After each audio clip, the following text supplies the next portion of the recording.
Alléluia. Praise God. Praise the living Jesus Christ. Éternel Dieu, nous te disons merci. Père, nous te glorifions. Papa, nous te magnifions. Merci pour tout ce que tu fais. Merci pour tout ce que tu es, Seigneur. Au nom puissant de Jésus. Au nom de Jésus, nous allons prier. Bonjour, admirables frères et sœurs en Christ. Vous êtes bénis au nom de notre Seigneur Jésus. C'est vraiment agréable de vous savoir déjà en ligne. C'est très agréable de partager avec vous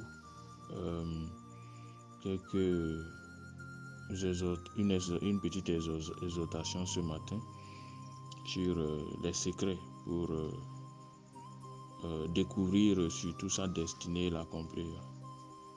Je peux vous le garantir, mon cri de cœur, c'est que le corps de Christ en général et ceux qui sont, disons, avec moi en particulier, ceux qui ont l'occasion de me rencontrer d'une façon ou d'une autre, que ce soit par les réseaux sociaux ou physiquement, puissent avoir la grâce de découvrir leur destinée.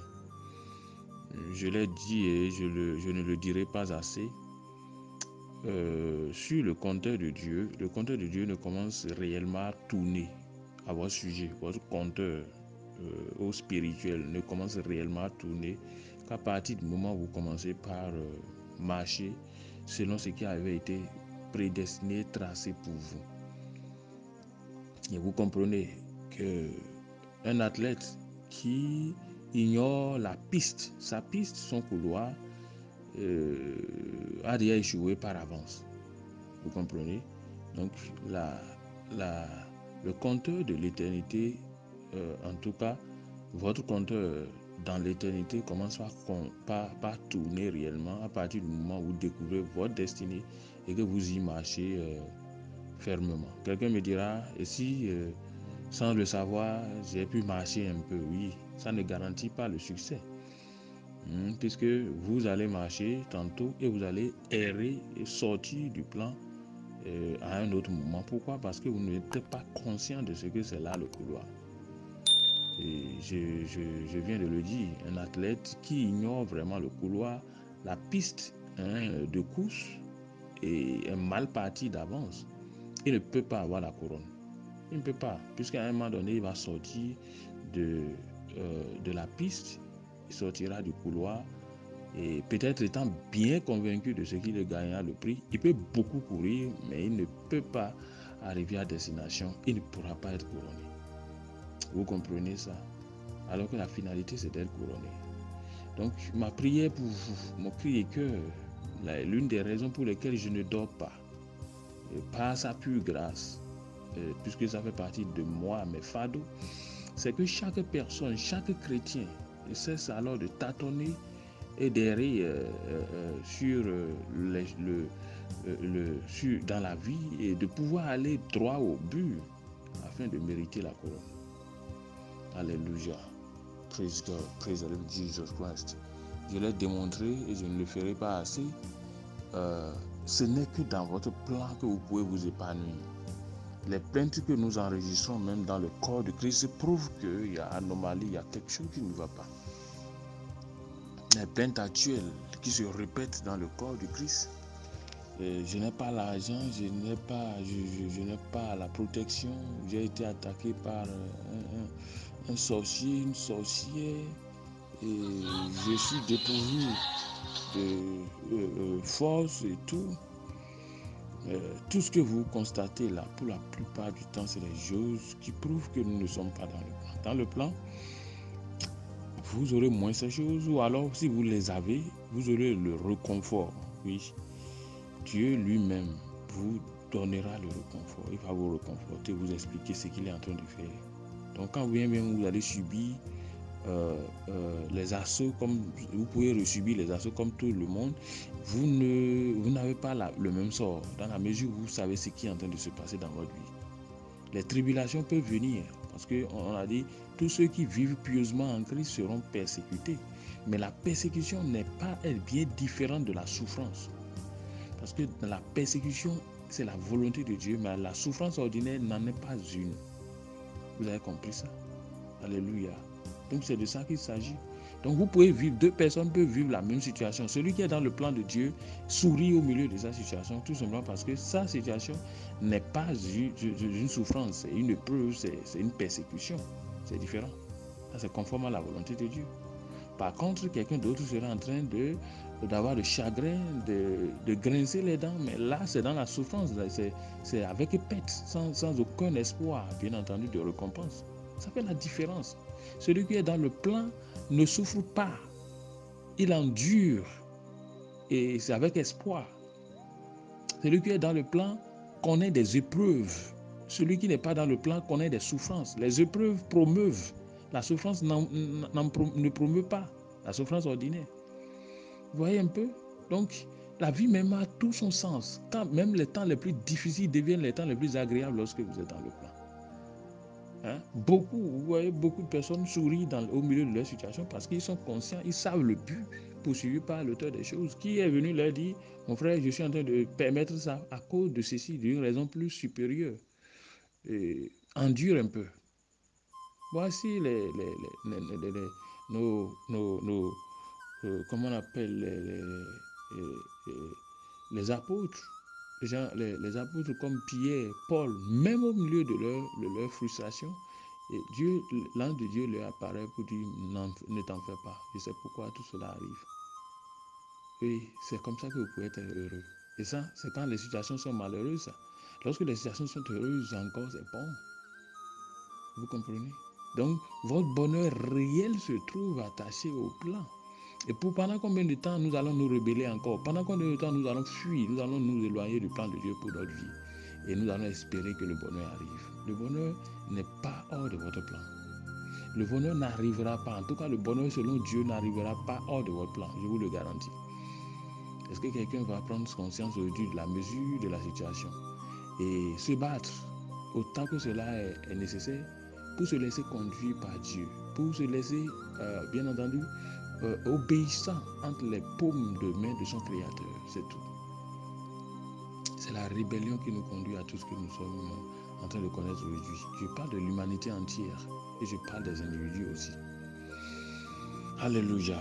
Je prie Dieu de vous donner la grâce et la sagesse parce que ça, voici quelque chose qui me brise le cœur. Quand je vois une vie qui n'est pas en conformité avec le plan qui avait été prédestiné pour elle, alors je pleure.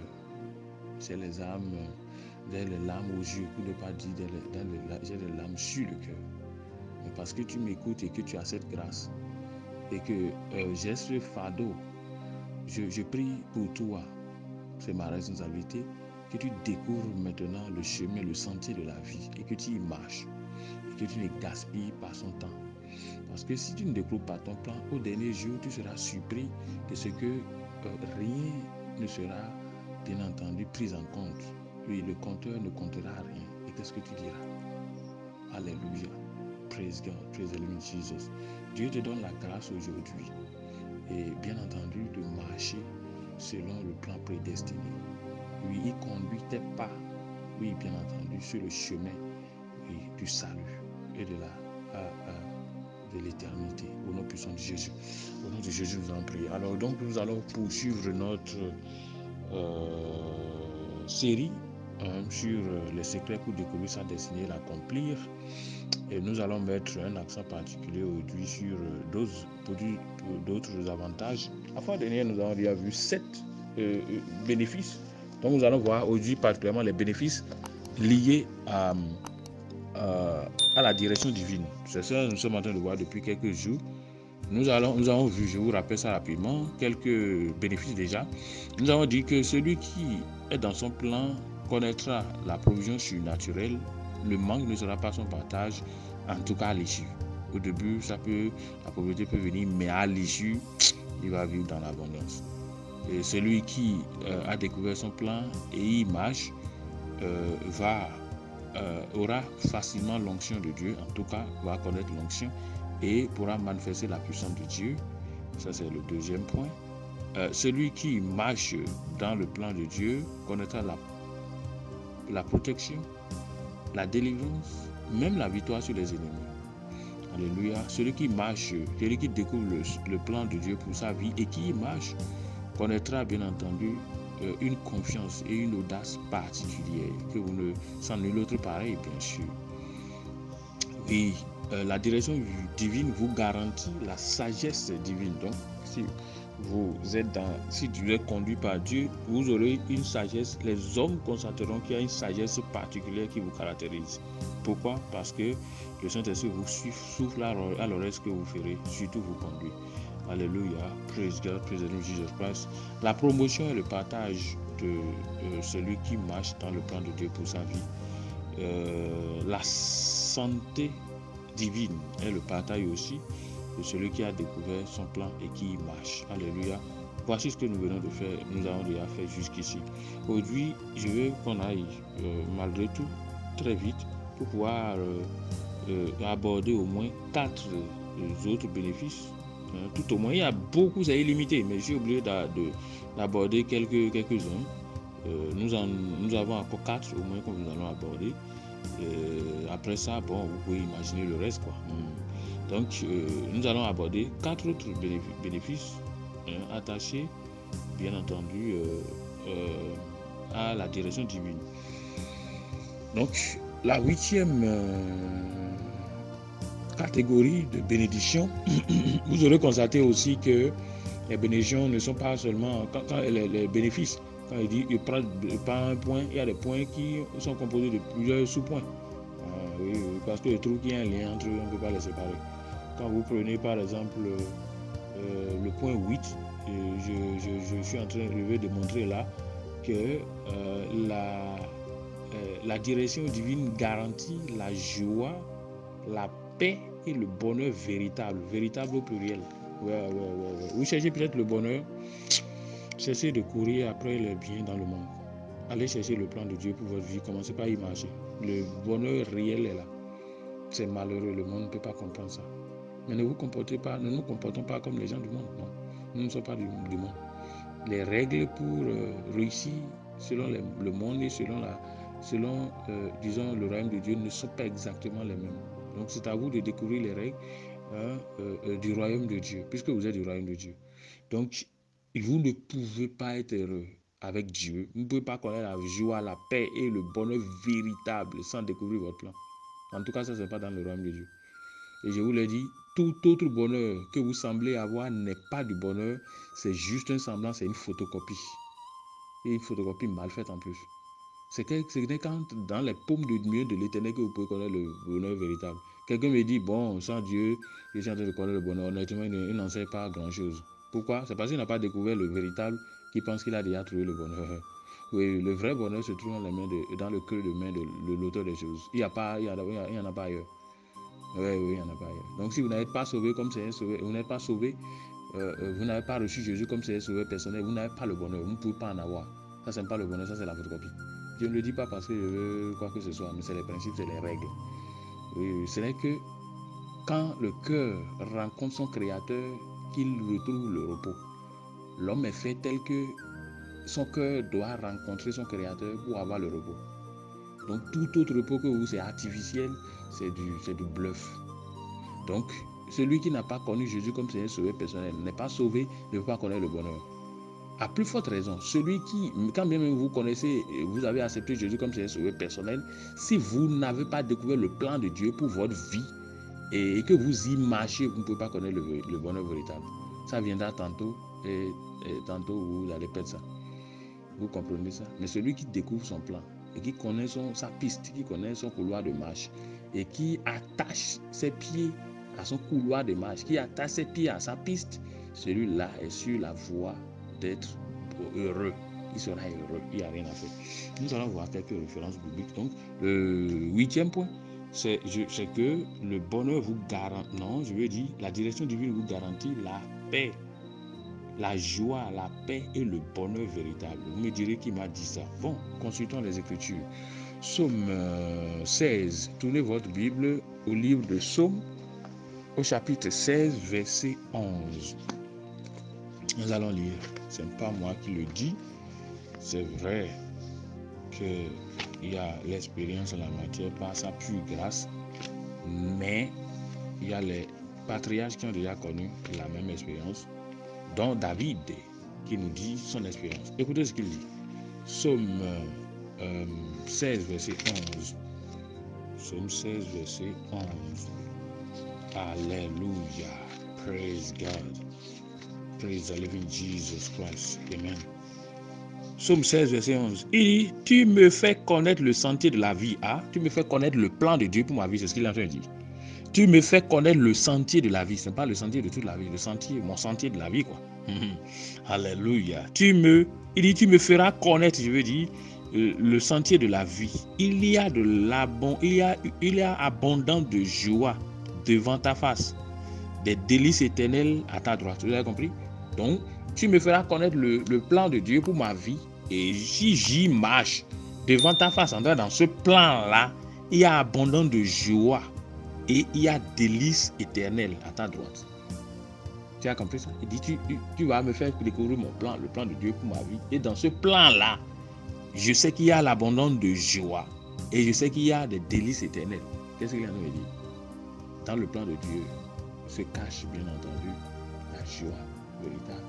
Se cache, bien entendu, la paix. Se cache véritablement le bonheur. Alléluia. Praise God, praise Jesus Christ. Qu'est-ce que Ésaïe nous dit sur le lien entre la découverte de son plan, ou si vous voulez, entre la direction divine et bien entendu le bonheur en général? Voici ce qu'il dit. Ésaïe 48, verset 18. Nous parcourons ça. Praise God. Praise 48, verset 18. Voici ce qu'il en dit.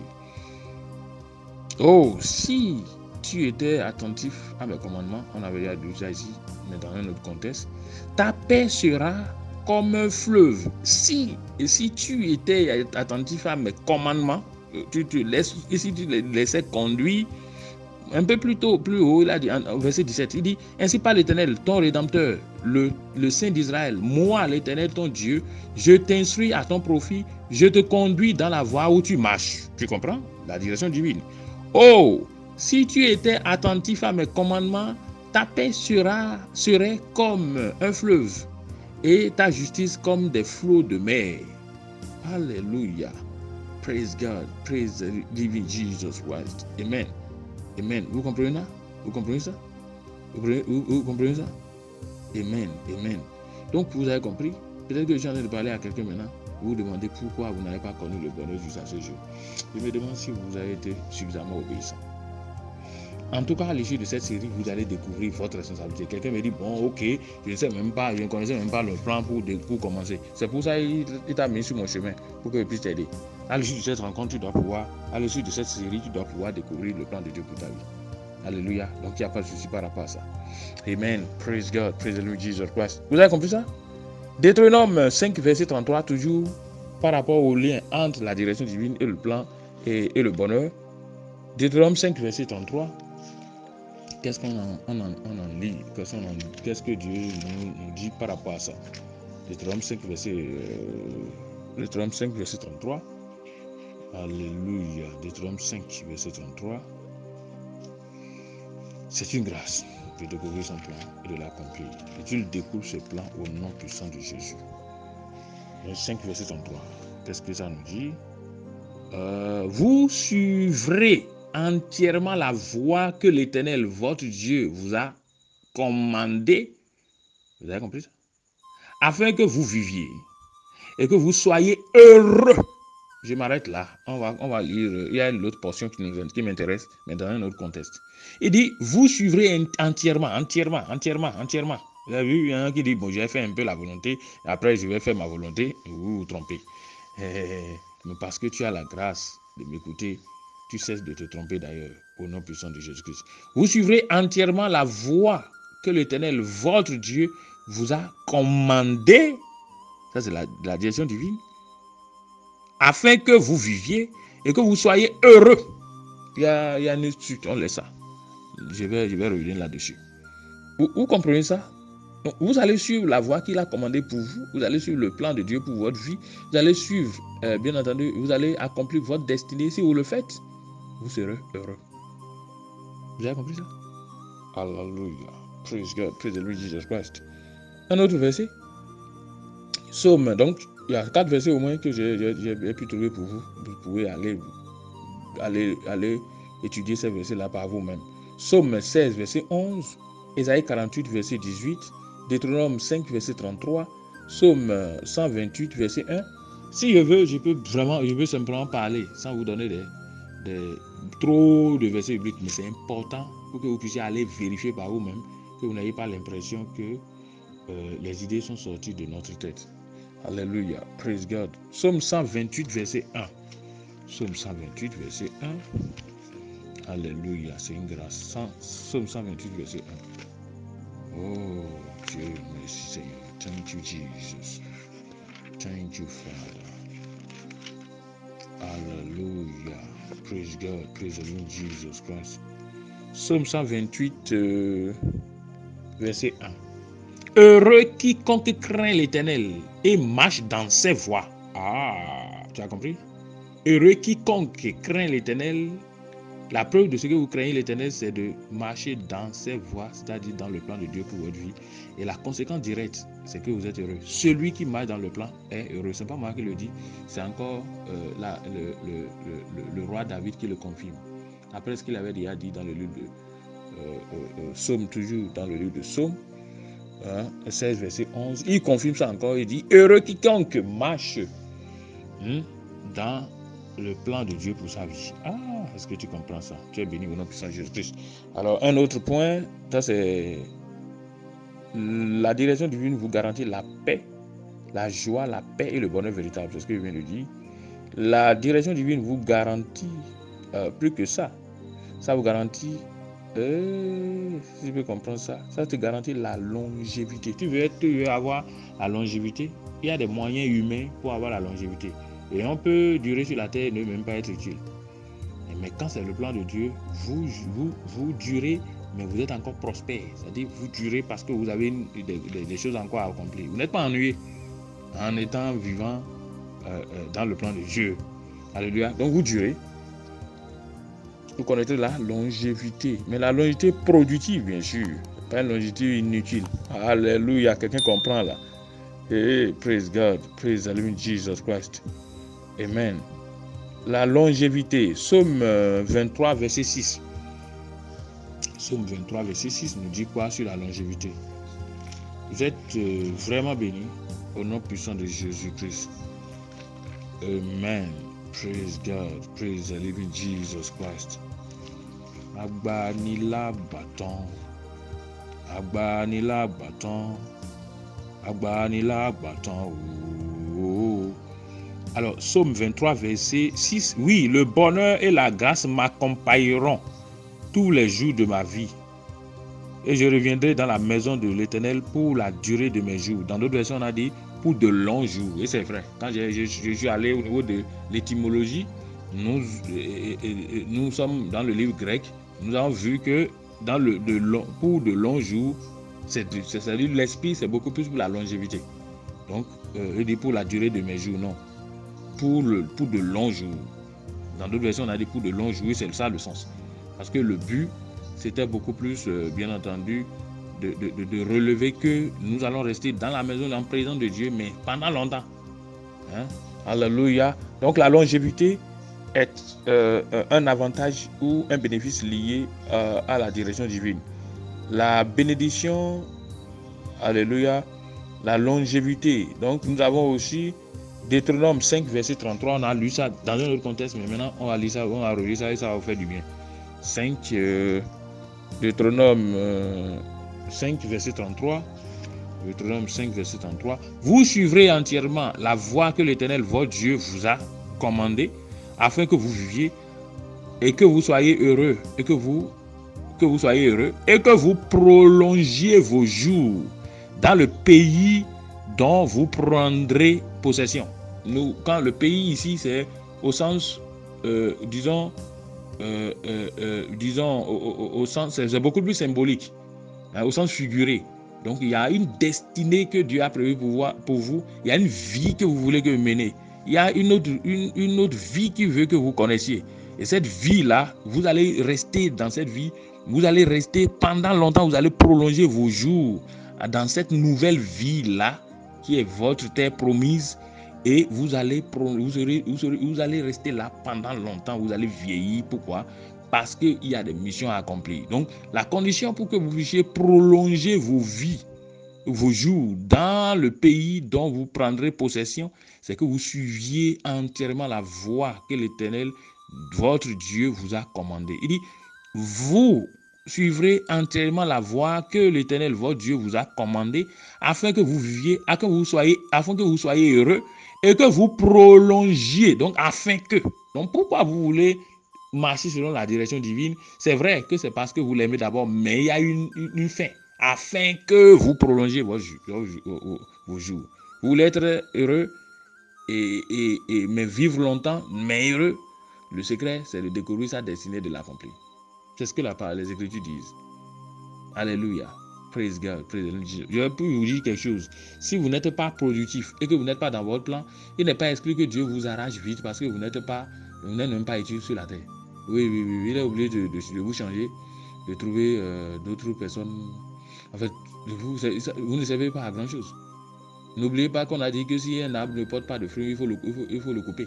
Donc si vous n'êtes pas dans le plan et que vous n'êtes plus un arbre verdoyant et que vous êtes déjà sec et que vous ne portez plus de fruits, ce n'est pas la peine.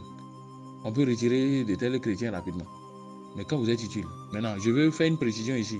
Quelqu'un me dira, il y a des chrétiens qui sont morts jeunes, pourtant qui sont dans le plan. Oui, c'est ce qui a été prédestiné pour eux, ça. Parce que la longévité n'est pas dans la longueur des jours. La longévité, c'est dans l'accomplissement des nombres de jours qu'on a prévus pour vous.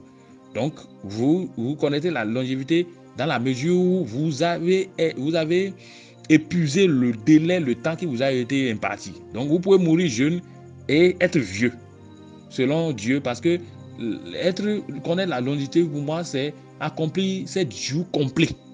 Ça, c'est une nuance qu'il faut faire qui importe. Il y a des moments où c'est nécessaire de faire de très longs jours. Il y a des moments où ce qu'on peut appeler longévité, c'est le fait d'accomplir ces jours, en fait, accomplir ces jours. Jésus-Christ est mort à l'âge de 33 ans, mais il avait connu la longévité parce qu'il avait connu le temps nécessaire pour pouvoir accomplir sa mission. Donc il y a des moments où Dieu compresse le temps et il pense qu'en 60 ans, vous avez déjà fini la mission. Il pense qu'à 55 ans, vous avez fait le travail. Et c'est du bon job. Je peux vous dire une chose, la longévité selon Dieu n'est pas la longévité selon les hommes. La longévité, ce n'est pas le nombre des jours. La longévité, c'est l'accomplissement de votre destinée. C'est le fait d'épuiser le délai qui vous a été consacré selon le plan que vous avez reçu. C'est-à-dire satisfaire la volonté de Dieu dans le délai, dans le nombre de jours qu'il vous a prescrit. C'est aussi ça, la longévité selon Dieu. Donc, on peut connaître de longs jours sans être utile. Alléluia, praise God. Mais parce que vous m'écoutez, vous allez être verdoyant, étant vieux. Au nom puissant de Jésus-Christ. Au nom de Jésus, nous allons prier. Je me demande si on peut encore continuer. Ah, Dieu est merveilleux. Merci Seigneur parce que tu es bon. Merci parce que tu es extraordinaire. Au nom puissant de Jésus-Christ. Au nom de Jésus, nous allons prier. Oui, la bénédiction de sa descendance. Donc le 10e point. C'est que la réalisation du plan de Dieu ou la direction divine fera pour vous, c'est que votre descendance connaîtra aussi le bonheur. Vous pouvez transmettre, je l'ai dit hier, la marche avec Dieu, c'est un patrimoine. Quand vous marchez avec Dieu, vous gagnez un patrimoine spirituel que vous pouvez transmettre à l'autre génération. Je peux vous dire une chose, le plus grand héritage que vous pouvez remettre à votre descendance, c'est l'héritage spirituel. Quand vous avez ce que vous avez capitalisé en marchant avec Dieu, les alliances que vous avez contractées avec lui au sujet de vos enfants. C'est-à-dire quand vous êtes en train de marcher avec lui, vous devrez pouvoir être intelligent pour commencer par contracter des alliances. Vous dites, mes enfants doivent être ceci. Et imaginez le cas d'Abraham. Abraham a déjà fait des plans sur sa descendance sur plusieurs générations. Oui. Et quand il partait, il lui a donné simplement le plan pour dire, bon, dans ce sens-là que vous allez marcher. C'est ce qu'il y a de mieux. Vous, si vous laissez argent, vous laissez or, vous n'avez rien fait. Si quelqu'un me dit, l'éducation, c'est tout ce qu'il y a de mieux. Ça, c'est dans le monde. C'est bon. Mais ce n'est pas suffisant. Mais vous pouvez faire en sorte que vous dirigez déjà leur pas. Pourquoi les enfants peuvent devenir délinquants si vous avez déjà discuté avec les anges de leur sort? Quand bien même vous ne serez plus là. Quelqu'un comme Jacob était parti pour être un délinquant. Oui. Il était un menteur, il était un escroc. Mais quand il est sorti de la maison de son père, quand Isaac lui a donné la prospérité, et, si vous voulez, l'héritage spirituel, quand il est sorti de la maison de son père, quelque chose, on ne sait pas comment les choses se sont coordonnées, il est allé se retrouver dans un hôtel ou quelque part où Abraham avait fait un sacrifice sur un hôtel. C'est là où il a dormi. Et Dieu lui est apparu. Les anges de l'Éternel, parce que sa destinée était déjà disons, signée en accord, était en alliance avec le Créateur. Abraham et Isaac ont déjà scellé sa destinée avant qu'il ne soit là. Quand il voulait se dériver, il pensait que quand il sortait de la maison de son père, il avait l'occasion alors de faire ce qu'il veut désormais. C'est faux. C'est sans compter avec la présence des anges qui sont gardiens de l'alliance.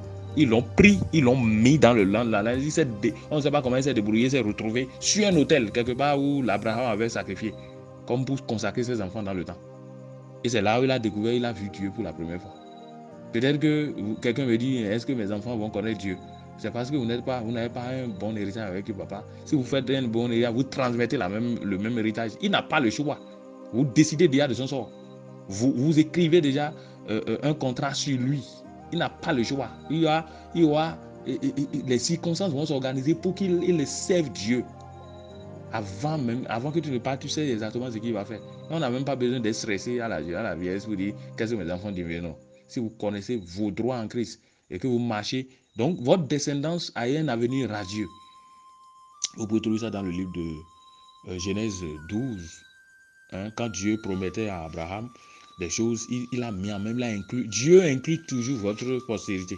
Dieu n'a jamais fait une alliance avec un homme et ne pas tenir compte en même temps de sa prospérité et de sa postérité. Donc, si vous êtes dans l'alliance avec Dieu et que vous êtes obéissant jusqu'à l'issue, soyez sûr qu'il prendra en compte vos enfants. À moins que vous n'ayez pas connu la technologie et que vous n'en avez pas profité. Si vous profitez de ça, vous devez pouvoir négocier la destinée de vos enfants en même étant vivant. La richesse qui doit être leur partage, les prospérités qui doivent être leur partage, les bénédictions qui doivent faire preuve, vous devez pouvoir négocier, signer ce contrat-là avant de partir. Et c'est ça que vous transmettez à leur génération. Vous leur dites ce que vous avez déjà décidé, leur sort. Voici leur sentier. Ils doivent marcher selon ce sentier-là s'ils veulent être heureux. S'ils ne veulent pas, vous négociez déjà avec les anges pour les frapper si c'était nécessaire pour revenir dans le plan. Alléluia. Quelqu'un comprend ça? Dieu vous donne la sagesse. Ce que je viens de vous dire, prenez ça au sérieux. C'est tellement important que Dieu vous donne la grâce de comprendre. Et lisons rapidement et nous allons nous arrêter là aujourd'hui. Et demain, on va continuer. Alors, l'Éternel dit à Abraham, ça c'est Genèse 12, va-t'en de ton pays, de ta patrie et de la maison de ton père, vers le pays que je te montrerai. Je ferai de toi une grande nation et je te bénirai. Je rendrai ton nom grand. Deviens donc une source de bénédiction. Je bénirai ceux qui te bénissent et je maudirai toutes les familles de la terre seront bénies en ton nom. Vous avez compris ça? En toi. Alléluia. Praise God. Praise the living Jesus Christ. Vous avez vu? Donc en l'écoutant, vous avez bien compris que Dieu a déjà fait une alliance non seulement avec lui, mais en même temps avec sa descendance, ceux qui vont venir après lui. Vous avez vu? Toutes les familles de la terre seront bénies en ton nom. En ton nom, c'est qui? Je rendrai ton nom grand. Il est en train de parler de sa disons, postérité. Vous avez vu? Donc Dieu ne parle jamais sans tenir compte de votre postérité. Quand vous marchez avec lui jusqu'à l'issue, c'est les clauses du contrat, ça. Vous allez commencer par négocier ces choses-là pour vos enfants. Alléluia. Donc, s'il y a l'Éternel apparu et dit, je donnerai ce pays à ta descendance. Ça, c'est le verset 7. À ta descendance. Abraham bâtit là un hôtel à l'Éternel qui lui était apparu. Vous avez vu? Ça, il a fait une alliance avec sa descendance. Tu as compris? Donc, il tient compte. Lui, il a déjà tout fixé par rapport à sa descendance. Ta descendance ne peut pas. Ça, c'est Genèse 12, verset 7, ça. On avait lu à partir de verset 1. Genèse 13, verset 15, il dit, car tout le pays que tu vois, je te le donnerai à toi et à ta descendance pour toujours. Je rendrai ta descendance comme la poussière de la terre, en sorte qu'on ne pourra pas plus les compter que l'on ne peut compter la poussière de la terre. Ça c'est Genèse 13, versets 15 à 16. Vous avez vu? Tu as compris ça? Donc Dieu tient compte de ta postérité lorsqu'il entre en alliance avec toi. Si tu es obéissant et tu te laisses conduire, il tiendra compte de ta postérité avant toi, après toi. Ce n'est pas fini. Toi-même, tu dois être intelligent pour pouvoir inclure dans tes relations avec lui, tes enfants en même temps, ta postérité. Et je peux dire, ce n'est pas seulement ta postérité physique. Ça peut être ta postérité spirituelle aussi, les enfants que tu laisseras. Ah, est-ce que quelqu'un comprend quelque chose? Dieu te donne la sagesse et ta vie change parce que tu as accès à ces révélations au nom puissant de Jésus-Christ. Donc, je m'en arrête là maintenant. Et demain, nous allons poursuivre, toujours par rapport aux bénéfices. Je ne veux pas aller vite pour que vous ne compreniez pas. Je veux bien que vous compreniez ce qu'on est en train de faire. Vous êtes bénis.